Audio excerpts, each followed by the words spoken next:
इसके तहत जिस तरीके से ये स्कीम लाई गई थी उसमें काफी ब्लैक मनी को बढ़ावा दिया गया है। राइट टू इन्फॉर्मेशन तो हमारे देश में हमें अधिकार दिया ही गया है और ये बहुत इंपॉर्टेंट है। एक नाम डिस्क्लोज होना चाहिए कि आखिर कितनी धनराशि किसने दी है। कि आज एक बहुत ही महत्वपूर्ण फैसला सुप्रीम कोर्ट ने दिया जिसका कि बहुत लंबा असर होगा हमारी पूरी चुनावी लोकतंत्र के ऊपर। उन्होंने ये इलेक्टोरल बॉन्ड की स्कीम कॉम्प्रिहेंसिवली स्ट्राइक डाउन कर दी है, क्योंकि इसके तहत जिस तरीके से ये स्कीम लाई गई थी उसमें काफी ब्लैक मनी को बढ़ावा दिया गया है।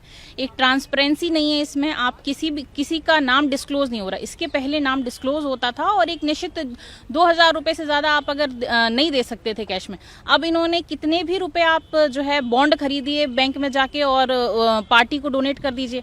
इससे ट्रांसपेरेंसी तो पूरी तरीके से खत्म हो गई और निश्चित रूप से कहीं ना कहीं डेमोक्रेसी के लिए बहुत बड़ा खतरा है। तो मैंने इसमें पिटीशन दायर करी थी कि इस स्कीम को रद्द किया जाए। It should be transparent. लेकिन सुप्रीम कोर्ट ने ये भी कहा है कि जो जानने का अधिकार है आरटीआई के तहत तो नागरिकों को मिलना ही चाहिए। निश्चित रूप से देखिए ये तो इम्पोर्टेंट है ही। जब तक नाम डिस्क्लोज नहीं होगा तब तक काफी सारे मुद्दे हैं जो सामने आएंगे और काफी सारी परेशानियों को साथ लेके आएंगे। जितना भी ब्लैक मनी है या मनी लॉन्ड्रिंग है वो एक बहुत बड़ा मुद्दा है जो इस चीज से जुड़ सकता है इन फ्यूचर। जिसमें सुप्रीम कोर्ट ने अनुच्छेद 19 का भी हवाला दिया है कि जो 19(2) के तहत अगर रोक नहीं है तो जानने के अधिकार से नहीं रोका जाना चाहिए। नहीं, बिल्कुल। देखिए राइट टू इन्फॉर्मेशन तो हमारे देश में हमें अधिकार दिया ही गया है और ये बहुत इंपॉर्टेंट है। एक नाम डिस्क्लोज होना चाहिए कि आखिर कितनी धनराशि किसने दी है। आज एक बहुत ही महत्वपूर्ण फैसला सुप्रीम कोर्ट ने दिया जिसका कि बहुत लंबा असर होगा हमारी पूरी चुनावी लोकतंत्र के ऊपर। उन्होंने ये इलेक्टोरल बॉन्ड की स्कीम कॉम्प्रिहेंसिवली स्ट्राइक डाउन कर दी है, ये कहते हुए कि इसमें जो एनोनिमस एलिमेंट इन्होंने लाया कि भाई किसी को पता नहीं लगे कि भाई ये इलेक्टोरल बॉन्ड किसने खरीदे और किसको दिए, ये बिल्कुल हमारे जनता के सूचना के अधिकार के खिलाफ है जो कि एक मौलिक अधिकार है जनता का।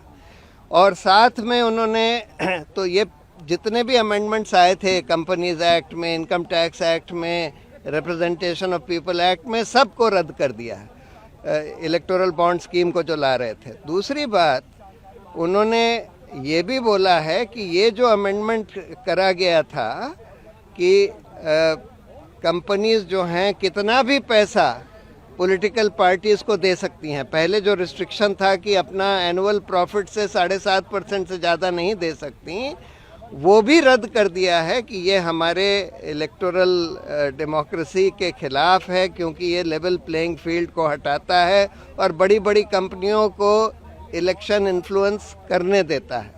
साथ में उन्होंने ये भी बोला है कि जितने भी इलेक्टोरल बॉन्ड्स खरीदे गए और जो जमा करे गए पॉलिटिकल पार्टियों ने जो अपने खातों में जमा करे, उसका पूरा ब्यौरा स्टेट बैंक ऑफ इंडिया जिसके पास ये सारी इन्फॉर्मेशन है वो इलेक्शन कमीशन को दे और ये पब्लिक वेबसाइट पर डाला जाए जिससे कि जनता को पता लगे कि किसने ये इलेक्टोरल बॉन्ड्स खरीदे और किस पॉलिटिकल पार्टी को दिए। जो धनराशि जमा हुई थी इलेक्टोरल बॉन्ड से, क्या उसका खुलासा सरकार ने सुनवाई के दौरान किया?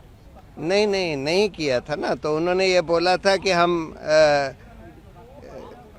एक इंटरिम ऑर्डर था कि भाई ये तुम सारा इंफॉर्मेशन रखो इसकी और इलेक्शन कमीशन को सील्ड कवर में दो।